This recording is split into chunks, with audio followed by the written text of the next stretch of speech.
Olá, meus irmãos, aceitem a gloriosa paz do Senhor Jesus. Quem vos cumprimenta é o seu irmão em Cristo, presbítero Sebastião Amaro. Meus irmãos, eu quero compartilhar com vocês mais uma de nossas reflexões. E a reflexão de hoje que eu quero compartilhar com vocês traz o tema: quando ele está em casa. Mas antes de nós entrarmos na reflexão, quero ler o texto sagrado da palavra de Deus, que está no livro de Marcos 2, versículo 1. Em alguns dias depois, entrou outra vez em Cafarnaum e soube-se que estava em casa. E logo se ajuntaram tantos que nem ainda nos lugares junto à porta cabiam, e anunciavam-lhe a palavra. E vieram ter com ele conduzido um paralítico trazido por 4, e não podendo aproximar-se dele, por causa da multidão, descobriram o telhado onde estava, e fazendo um buraco, baixaram o leito em que jazia o paralítico. Jesus, vendo a fé deles, disse ao paralítico: filho, perdoados estão os teus pecados. E estavam ali assentados alguns dos escribas, que arrazoava em seus corações, dizendo: por que diz estes assim blasfêmia? Quem pode perdoar pecado senão Deus? Jesus, conhecendo logo em seu espírito que assim arrazoava entre si, lhe diz: por que arrazoais sobre essas coisas em vossos corações? Qual é mais fácil, dizer ao paralítico: estão perdoados seus pecados, ou dizer: levanta-te, toma o teu leito e anda? Ora, para que saibais que o Filho do Homem tem na terra poder para perdoar pecado, disse ao paralítico: a ti te digo, levanta-te, toma o teu leito e vai para a tua casa. Então levantou-se e, tomando logo o leito, saiu em presença de todos, de sorte que todos se admiraram e glorificaram a Deus, dizendo: nunca tal vimos. Eita glória! Que maravilha, hein? Vamos para essa reflexão. Quando ele está em casa, normalmente conhecemos bem o território de nossa casa. Movimentamos-nos sem muitos problemas, porque sabemos a posição dos móveis, dos objetos. No entanto, quando a luz está apagada, a situação muda. Mesmo conhecendo a área, nossos movimentos são mais cautelosos. Se estivermos fora de casa, a situação complica ainda mais. Mas se acendermos a luz, tudo volta ao normal. A Bíblia descreve o termo casa de muitas maneiras. Ela fala de casa como lugar onde as pessoas vivem, fala de casa também como a morada de Deus e como a vida de algumas pessoas. O evangelista Lucas lembra o que faz o demônio quando sai da vida do homem. Quando um espírito imundo sai de um homem, passa por lugares áridos, procurando descanso, e não o encontrando, diz: voltarei para a casa de onde saí. Lucas 11, 24.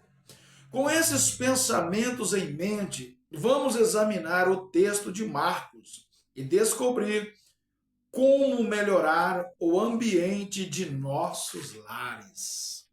Esse texto tem sido uma fonte inesgotável de inspiração para todos nós. Fala de um dos grandes milagres operados por Jesus.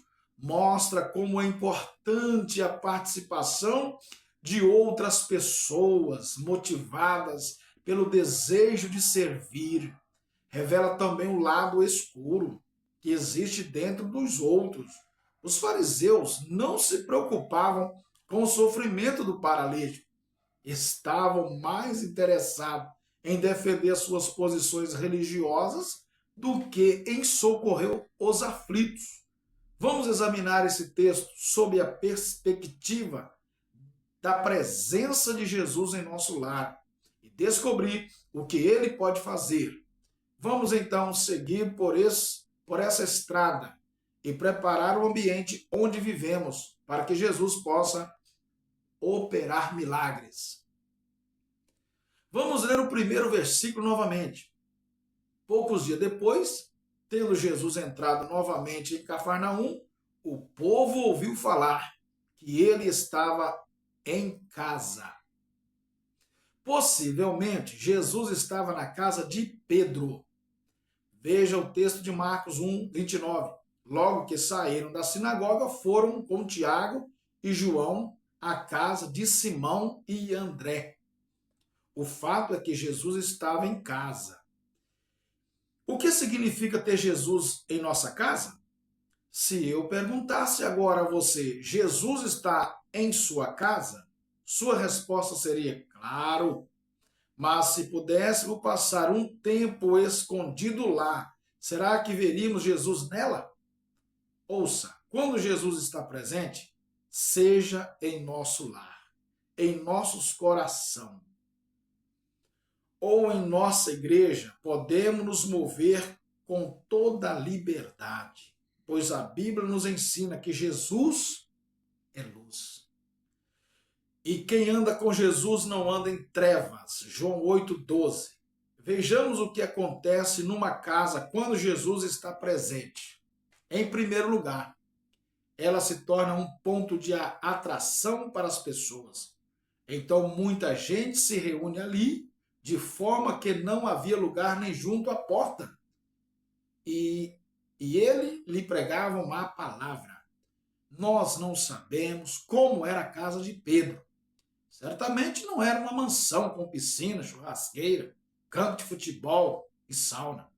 Uma casa assim exerce fortes atração sobre as pessoas.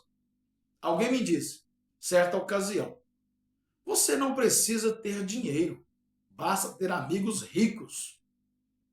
As pessoas influíram para aquela casa não por causa da aparência dela ou das facilidades nela contidas. Eles se amontoaram ali por outra razão. A casa não possuía acomodações confortáveis e suficientes para todos, mas algo os atraía àquele lugar, a presença de Jesus. Também poderíamos falar um pouco sobre nossas igrejas. Será que elas têm esta característica de atrair as pessoas? Será que as pessoas vêm à nossa igreja por causa do conforto, da beleza, da erudição, do intelectualismo, das mensagens pregadas? Será que a luz está presente em nossa igreja? Se está, por que então as pessoas tropeçam, caem tão facilmente? Por que há tanto acidente e tantos esbarrões dentro de nossas comunidades? Você não acha estranho essas turbulências dentro das igrejas? Pense agora em sua casa. Será que ela é atrativa? As pessoas que entram nela sentem liberdade, segurança, sentem alegria? Às vezes o ambiente é tão pesado, tão artificial e tão anti-igreja que muitos não se sentem bem nela. Jesus pregava a palavra. Aqueles que superlotavam a casa de Pedro, hoje podemos pregar a palavra, não necessariamente discursando, mas vivendo uma vida de verdade dentro de nosso lar. De que adianta afirmar que Jesus está presente em nossa casa se não há comunhão entre o casal, entre pai e filho, entre parentes? Há muitos lares fazendo festas para os amigos quando eles mesmo não vivem em festa. Em muitos lares, há pessoas representando papéis de marido e mulher. No entanto, durante a noite, cada um vira para o seu canto e a única coisa que se ouve são roncos.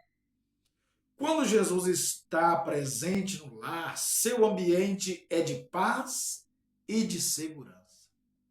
Você já reparou quantos tombos levou dentro de sua própria casa? Quantas vezes você já se feriu e machucou outras pessoas? As estatísticas revelam que o número de acidentes é maior dentro de casa do que fora dela. Não estou falando de um buraco, ou melhor, não estou falando de um braço quebrado ou de uma torção. Estou me referindo a outro tipo de acidente que temos provocado. E se esses acidentes estão acontecendo é porque tem faltado luz dentro de casa. Você sabe que o lugar mais difícil para viver a vida cristã, o ministério, não é a igreja. Na igreja todos somos santos, pacientes e amáveis. O lugar mais complicado para ser pastor é dentro de casa. O lugar mais difícil para servir a Deus é dentro do próprio lar. Lembro-me de certa ocasião em que a secretária que agendava os horários de aconselhamento para um de nossos pastores anotou o nome da esposa dele. Como não conseguia falar com ele em casa, ela marcou um horário na igreja. Em seu gabinete, todo pastor é sólido, gentil, compreensível e paciente. Mas e em casa? Como nós relacionamos com a família? O líder pode ganhar o mundo inteiro, mas se perder a família, se sentirá derrotado diante de Deus. Isso serve para todos nós. Lembra-se, quando Jesus está presente na casa, ela se torna atrativa. Atração não só para os de fora, mas principalmente para os próprios familiares. Conversando com o pastor sobre as dificuldades que temos para administrar o tempo, ele disse: eu passo mais tempo na igreja. Não gosto de ficar em casa, só chego mesmo para dormir. Certamente a casa dele não atrai ninguém. Se ela não consegue atrair o próprio dono, como poderia atrair os demais? Será que Jesus está presente em seu lar? Em segundo lugar, quando Jesus está presente numa casa, ele atrai todos que sofrem. Não podendo levá-lo até Jesus, por causa da multidão, removeram parte da cobertura do lugar onde Jesus estava e, pela abertura do teto, baixaram a maca em que estava deitado o paralítico. Preste atenção. Os 4 amigos descobriram o teto exatamente no ponto em que Jesus estava. Eles não colocaram o doente no quarto, na cozinha ou no banheiro. Foram precisos em descer o doente onde Jesus se encontrava. Será que foi sorte? Ou eles procuraram descobrir onde o Senhor estava ensinando? Ouça. É preciso saber onde Jesus está em sua casa. Se ele estiver na estante de livros, esperando para ser retirado nos dias de culto, nada vai acontecer. Se ele estiver presente apenas nas orações que se faz antes das refeições, as paralisias existentes dentro de sua casa vão continuar. Se ele estiver na sala apenas quando você recebe visita, ninguém vai ser tocado pela luz. Muitos dizem que Jesus está em casa, mas continua paralisados pelas doenças, pelas crises, pelo desequilíbrio emocionais, pela desesperança, não consegue reagir aos problemas. Lembra-se, é sobre o Senhor que você deve lançar os seus pedidos, seus desapontamentos, suas dúvidas. Ele responderá no tempo dele e de acordo com a sua vontade soberana. Em terceiro lugar, a casa onde Jesus está inspira fé. Vendo a fé que eles tinham, Alguém já viu fé? Você sabe qual é a cor da fé? Olhe para as pessoas ao seu lado e veja se ela tem cara de fé. Durante uma tempestade, os discípulos acordaram Jesus. Ele olha e vê caras espantadas, de medo, pavor. Imediatamente, ele pergunta: onde está a sua fé? Lucas 8:25. Você sabe como é possível ver a fé? Jesus viu 4 homens trabalhando, homens suados, cansados, sujos, mas com um propósito: trabalhar e não desistir, e não abaixar as mãos, e não temer obstáculos. É encarar o diabo e dizer: você já foi derrotado. Será que em sua casa há fé? Em quarto lugar, a casa onde Jesus está presente é um lugar de libertação e perdão. Vendo a fé que eles tinham, Jesus disse ao paralítico: filho, os seus pecados estão perdoados. Os escribas não estavam preocupados com a doença do paralítico. Eles não reclamaram da cura, reclamaram da libertação interior e do perdão que Jesus ofereceu. Ouça, sem perdão não há libertação, não há cura, não há festa. Finalmente, na casa em que Jesus está, todos permanecem de pé. Eu lhe digo: levanta, levanta-te, pegue a sua maca e vai para casa. O problema é que muitos não conseguem ficar de pé. As lutas, as dores são tão intensas e desesperança tão grande que as pessoas permanecem no chão. O medo do amanhã tem mantido muitas pessoas acamadas e imobilizadas.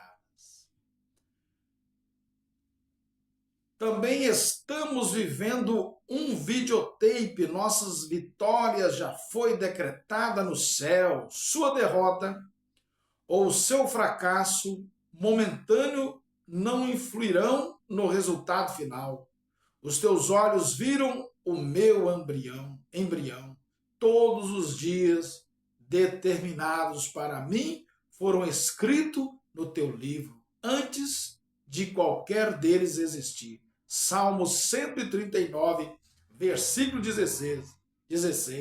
Você acha que Deus ia escrever nossa vida para a derrota? Eu já sou vencedor, você é vencedor. Quando Jesus está em nossa casa, não ficamos prostrados. A ordem dele é sempre estar: levanta-te, levante-se, fique de pé e comece a viver a sua vitória. Que Deus abençoe. Este é mais uma reflexão para a sua vida espiritual. Que Deus abençoe. Até a próxima reflexão. Até lá, em nome do Senhor Jesus.